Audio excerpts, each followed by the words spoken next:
क्या आप सभी भक्त भी 2026 में केदारनाथ यात्रा करने का प्लान कर रहे हैं? तो आप सभी ने सही वीडियो पर क्लिक किया है। जय श्री केदारनाथ। आप सभी भक्तों को दोस्तों स्वागत है आप सभी का हमारे एक और नए वीडियो में। मेरा नाम है रेनू और आज के इस वीडियो में मैं आप सभी को केदारनाथ यात्रा 2026 रिलेटेड सारी जानकारी देने वाली हूँ कि आप केदारनाथ कैसे पहुँच सकते हैं, रजिस्ट्रेशन कैसे होगा, वहाँ पे स्टे के क्या ऑप्शन है, फूड के क्या ऑप्शन है, साथ में किन किन बातों का ध्यान रखना चाहिए। तो वीडियो में आखिर तक बने रहिएगा।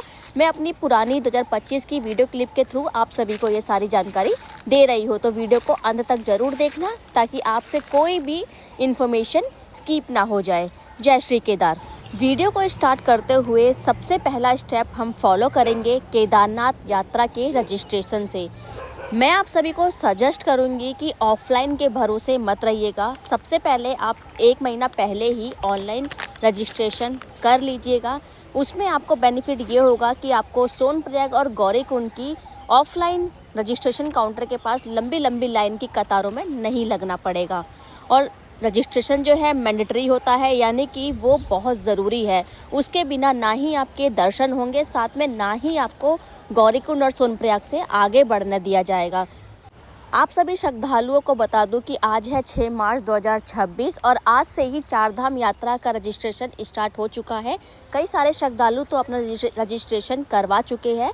कई सारे श्रद्धालु जो है वो सोच में है, असमंजस में है कि कैसे रजिस्ट्रेशन करें। तो मैं आप सभी को बता दूं कि इसकी जो वेबसाइट रहेगी वो रहेगी uttarakhand.tourism.government.in की वेबसाइट से आप जाके अपनी चारधाम यात्रा की रजिस्ट्रेशन करवा सकते हैं, जिसमें आपको अपना नाम, अपना मोबाइल नंबर, अपना आधार कार्ड और करंट फ़ोटो और साथ में ही आपको किस दिन दर्शन करने हैं यानी कि डेट भी आपको वहाँ पे अपडेट करनी होगी। इस तरीके से आपको आपका रजिस्ट्रेशन हो जाएगा। आपको एक PDF फाइल के अकॉर्डिंग आपको आपका रजिस्ट्रेशन मिल जाएगा।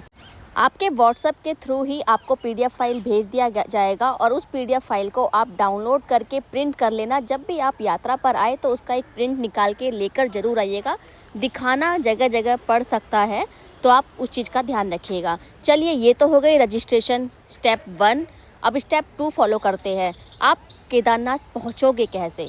तो मैं आप सभी को बता दूँ कि आप सभी अपने होम टाउन से हरिद्वार या ऋषिकेश पहुंच जाइए। हरिद्वार और ऋषिकेश से आप सभी को सुबह 2 बजे से ही आपको बसेस मिल जाती है सोनप्रयाग के लिए। आप सभी को बता दूं कि हरिद्वार से सुबह 2 बजे से लेके सुबह के 8 बजे तक लास्ट बसें मिलती है, तो उससे पहले ही आपको हरिद्वार पहुंचना है। ऋषिकेश से आपको काफ़ी सारी कैब वगैरह मिल जाएगी जो 700 से 800 रुपये चार्ज करती है। वहीं अगर बस के किराए की बात करें तो बस का किराया पर हेड 500 रुपये रहता है, जो कि हरिद्वार से सोनप्रयाग तक लेकर जाती है। 5 से 6 घंटे लगते हैं हरिद्वार से सोनप्रयाग पहुंचने में। उसके बाद आपके पास चॉइसेस है, वो ये या तो आप सोनप्रयाग में स्टे ले लीजिए या फिर आप गौरीकुंड में ले लीजिए।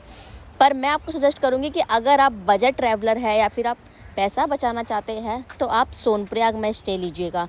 सोनप्रयाग में आपको 300 रुपये में पर बेड स्टोरमेट्री मिल जाएगी। साथ में फूड भी काफ़ी सस्ता मिल जाएगा और रूम्स वगैरह अगर होटल लेना चाहते हैं तो 1000 से 1500 रुपये में मिल जाएगा। बाकी आप मेरा ये वीडियो देख लीजिएगा पिछले साल का, मैंने इसमें सारे डोरमेट्री और होटल्स दिखाए हुए हैं। चलिए, अब आप अपने होम टाउन से सोनप्रयाग पहुंच गए। अब आपको अपनी केदारनाथ की यात्रा करनी है। अगर आप सभी ने केदारनाथ यात्रा पर जाने से पहले ही अपने घर पे पहले ही ये वीडियो देख लिया है, तो अब बहुत ही ज़रूरी बात मैं आप सभी के साथ शेयर करने वाली हूँ, वो ये कि आपको केदारनाथ यात्रा पर किन किन बातों का ध्यान रखना है और कौन सी गलती नहीं करनी है। क्योंकि मैं नहीं चाहती हूँ कि मेरी ऑडियंस के साथ भी वो सब हो जो पिछले साल 2025 में मेरे साथ हुआ था। क्योंकि मैंने फर्स्ट टाइम यात्रा की थी और मेरे साथ बहुत ज़्यादा दिक्कतें और परेशानी आई थी। हालांकि मैं बहुत कुछ सर्च करके गई थी तो थोड़ा बच भी गई थी, लेकिन मैं नहीं चाहती आप लोगों के साथ भी ऐसा हो।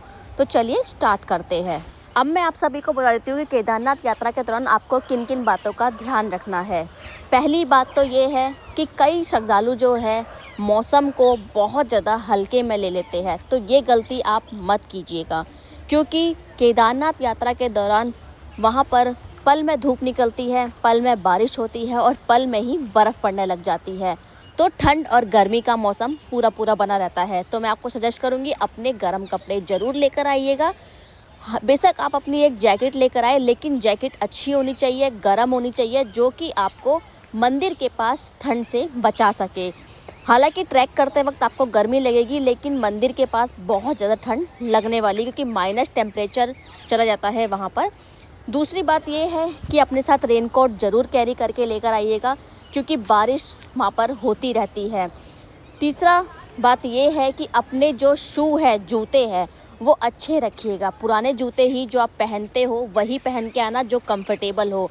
कई लोग क्या करते हैं कि नए जूते लेकर आ जाते हैं कि ट्रैक पर नए जूते लेके चलते हैं, नए जूते पहन के ट्रैक करेंगे, लेकिन क्या होता है उनसे उनके पैरों में दर्द होने लग जाता है और वो चल नहीं पाते हैं, क्योंकि ट्रैक थोड़ा सा डिफ़िकल्ट होता है और बारिश के वजह से, बर्फ़ की वजह से थोड़ा सा फिसलन भी हो जाता है। तो अपने जूते अच्छे रखना, जो कि आपको कंफर्टेबल हो और आप ट्रैक कर सके।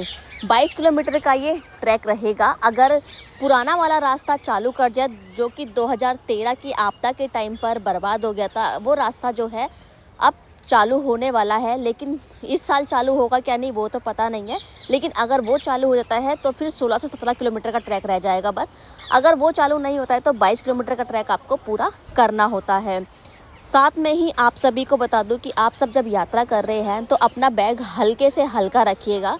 अगर आप सभी ने सोनप्रयाग में स्टे लिया है तो सोनप्रयाग में ही आपको काफ़ी सारे लॉकर एरिया मिल जाएंगे, जहां पर आप अपने बाकी का सामान रख के जा सकते हैं। बिल्कुल सेफ़ रहता है वहां पर। जो आपको अपना केदारनाथ यात्रा के दौरान सामान लेके जाना है, जिसमें आप सभी अपने साथ खाने पीने की कुछ चीज़ें लेके जा सकते हैं। अगर आपको कोई हेल्थ इशू है तो अपने साथ अपनी दवाइयाँ ज़रूर लेकर जाइएगा। बाकी कुछ बेसिक दवाइयाँ जो होती है वो तो आप ज़रूर रख ही लीजिएगा। एंड सबसे मेन गलती जो श्रद्धालु करते हैं वो ये, कई लोगों को क्या होता है कि हेल्थ इशू होते हैं और वो लोग बिना चेकअप किए जो है केदारनाथ यात्रा पर आ जाते हैं। तो उनको जैसे जैसे वो केदारनाथ यात्रा पर ट्रैक पर चढ़ते जाते हैं तो उनको प्रॉब्लम होने लगती है। तो आप ये गलती मत दोहराइएगा। अगर आप केदारनाथ यात्रा का प्लान कर रहे हैं, अगर आपको कोई भी हेल्थ इशू है तो सबसे पहले अपने डॉक्टर के पास चेकअप ज़रूर करवा के आइएगा, उनसे कंसल्ट करके आइएगा, ताकि आपको आगे कोई परेशानी ना हो।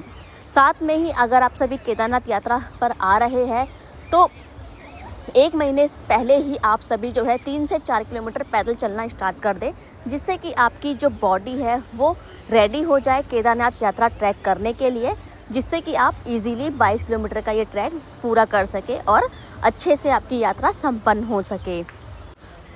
अपनी केदारनाथ की यात्रा जो है सुबह 4 से 5 बजे स्टार्ट करें। कई लोग जो है 10 से 11 बजे स्टार्ट करते हैं, तो वो रात को 11-12 बजे मंदिर परिसर के पास पहुंचते हैं। तो उस टाइम मौसम थोड़ा ठंडा हो चुका होता है। उस टाइम पर क्या होता है कि लोगों को थकावट ज़्यादा हो जाती है और वो बीमार भी पड़ने लग जाते हैं, उसका ऑक्सीजन लेवल कम होने लग जाता है। तो मैं आपको सजेस्ट करूँगी कि आप अपनी यात्रा जो है सुबह 5 से 4 बजे स्टार्ट कर दें, जिससे कि आप 6 से 7 बजे जो है अपना मंदिर परिसर के पास पहुंच जाए। फिर उसके बाद वहां पर आपको GMVN के काफ़ी सारे स्टे मिल जाएंगे, जिसमें आपको 500-600 रुपये में कैंप मिल जाएंगे। साथ में डोरमेट्री 1300-1500 रुपये में मिल जाएगी। मैं आपको सजेस्ट करूंगी कि अगर आप डोरमेट्री लेना चाहते हैं तो अपनी पहले बुकिंग करवा के जाइएगा। अगर आपकी नहीं हुई है इन केस, तो आपको वहाँ पर कैंप में ईजीली मिल जाते हैं 500 या 600 रुपये में। जब आप यात्रा पर जा रहे हो तो आप अपने बैग में ज़रूरत का सामान ही रखिएगा और बैग को हल्के से हल्का ही रखिएगा, ज़्यादा भारी मत कीजिएगा, सामान मत ढोइएगा, क्योंकि ट्रैकिंग के दौरान कई लोगों को थकावट ज़्यादा हो जाती है और वो सामान आपको ही ढोना है और कोई नहीं ढोएगा। इसीलिए हल्के से हल्का अपना बैग रखिएगा। बाकी अगर आप सभी स्कैम से बचना चाहते हैं, अगर आप अपना हेलीकॉप्टर बुकिंग करते हैं तो लोग क्या करते हैं, अलग अदर वेबसाइट से बुकिंग कर देते हैं, जो कि स्कैम वेबसाइट होती है। तो मैं आप सभी को सजेस्ट करूंगी कि आप जो है इनकी सही वेबसाइट से अपनी हेलीकॉप्टर की बुकिंग कीजिएगा, जिससे कि आपको अपनी हेलीकॉप्टर राइड ईजीली मिल जाए।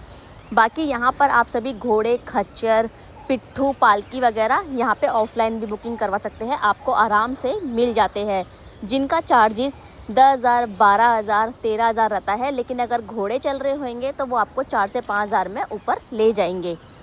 सबसे बड़ी गलती श्रद्धालु ये करते हैं कि जब वो अपनी यात्रा करते हैं तो सर्दी होती है तो पानी कम पीते हैं, जिससे उनकी बॉडी में डिहाइड्रेट हो जाता है, पानी की कमी हो जाती है और उनको बीमारियां होने लगती है।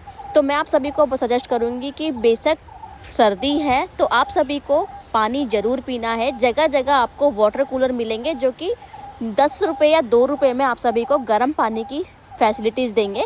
आप वहाँ से गर्म पानी ले लीजिए, वो ज़रूर पीजिए। ठंडा पी सकते हैं ठंडा पीजिए, गर्म पीना है गर्म पीजिए। यात्रा के दौरान ट्रैक पर आपको जगह जगह खाने पीने की दुकानें, साथ में ही आप सभी को जो है स्टे ऑप्शन भी मिलते रहेंगे। कुछ एनर्जी ड्रिंक्स वगैरह भी रख लीजिएगा, ऐसे ग्लूकॉन डी वगैरह हो गया, जिससे कि आपकी बॉडी हाइड्रेट रहे और आपको आसानी रहे ऊपर यात्रा करने में। साथ में ही कई श्रद्धालु जो है ये भी गलती करते हैं कि अपनी यात्रा के दौरान वो लोग 10 से 15 मिनट बैठ जाते हैं, तो उससे क्या होता है कि उनकी बॉडी को रेस्ट मिल जाता है और आगे चढ़ाई चढ़ने में श्रद्धालुओं को दिक्कत का सामना करना पड़ता है। आप बेशक जल्दी जल्दी बैठिए, लेकिन 2 से 3 मिनट ही बैठिए। उसमें क्या होगा कि आपकी बॉडी वार्म अप रहेगी और आप जो है कंटिन्यू अपनी यात्रा कर पाएंगे। इन केस ट्रैक पर यात्रा करते दौरान अगर आप सभी को लगता है कि आपको चक्कर आ रहे हैं, सिर दर्द हो रहा है या उल्टी आ रही है, तो प्लीज़ इन सब को अवॉइड मत कीजिएगा। ट्रैक पर जगह जगह हर 1 किलोमीटर के दौरान चेकअप पॉइंट बना रखे हैं, जहां पर आपको वहां पर डॉक्टर को दिखाना है। उनको अपनी प्रॉब्लम ज़रूर बताइएगा, जिससे वो आपका तुरंत ट्रीटमेंट कर सके। हर 1 किलोमीटर के दौरान हेल्थ चेकअप पॉइंट बना रखे हैं। अगर कोई भी प्रॉब्लम लगती है तो उधर जाकर आप अपना चेकअप ज़रूर करवाएं। गौरीकुंड से केदारनाथ मंदिर तक का जो ट्रैक रहता है 22 किलोमीटर का रहता है, उसमें 10 से 12 घंटे हर श्रद्धालु को लगते हैं पहुंचने में। तो अपनी यात्रा जो है मॉर्निंग में स्टार्ट करें ताकि इवनिंग तक आप पहुंच जाए मंदिर परिसर में। 6 से 7 बजे तक पहुंच जाए, वहां पे आरती देखें, मंदिर के आसपास थोड़ा बैठे, उसके बाद अपने स्टे में चले जाइए, वहां पे सो जाइए। सोने के बाद सुबह जल्दी उठिए। जल्दी उठने के बाद टोकन या तो आप रात को ही लेके सोइए या फिर आप सुबह भी ले सकते हैं। टोकन लेने के बाद आप अपने दर्शन की लाइन में लग जाइए। तो अगर आप सभी स्नान वगैरह करना चाहते हैं तो वहाँ पर गर्म पानी की जो बाल्टी है वो 150 रुपये पर मिलती है और वहाँ पे आपके वॉशरूम वगैरह की फैसिलिटी भी मिल जाएगी। वहाँ पर ज़रूरी नहीं है कि आप वॉशरूम जाने के पैसे दें, क्योंकि वहाँ पर फ्री ऑफ कॉस्ट रहता है। वो श्रद्धालुओं की अपनी मर्जी है कि वो जो वहाँ पे सफाई कर्मचारी है उनको पैसे कुछ भी दे सकते हैं। साल 2026 में केदारनाथ मंदिर के कपाट 22 अप्रैल 2026 को खोले जाएंगे, जो कि अक्टूबर तक चलेंगे। अगर आप सभी को केदारनाथ मंदिर में गर्भगृह दर्शन करने हैं तो उसके लिए आपको सुबह जल्दी लाइन में लगना होगा और 12 बजे से पहले दर्शन करने होंगे। 12 बजे से पहले जो है गर्भगृह के स्पर्श दर्शन हो जाते हैं हर श्रद्धालु को। 12 बजे के बाद 1 घंटे के लिए मंदिर के कपाट बंद किए जाते हैं। उसके बाद दोबारा जब कपाट ओपन होते हैं तब गर्भगृह के दर्शन बंद कर देते हैं और बाहर से ही दर्शन होते हैं। मैं तो लास्ट ईयर सुबह 5 बजे ही लाइन में लग गई थी जाके, जिससे मेरा नंबर जो है 11 बजे आ गया था और मेरे गर्भगृह के स्पर्श दर्शन हो गए थे। काफ़ी अच्छे दर्शन हुए थे और 12 बजे तक जो है मैं मंदिर के आसपास एरिया में थी। फिर उसके बाद मैंने कुछ नाश्ता पानी किया। आसपास ही आपको काफ़ी सारे रेस्टोरेंट होटल मिल जाएंगे खाने पीने के लिए। थोड़े महंगे मिलेंगे, लेकिन कोई बात नहीं, इतना ऊपर चढ़ के जाते हैं वहाँ पर थोड़ा महंगाई होती है।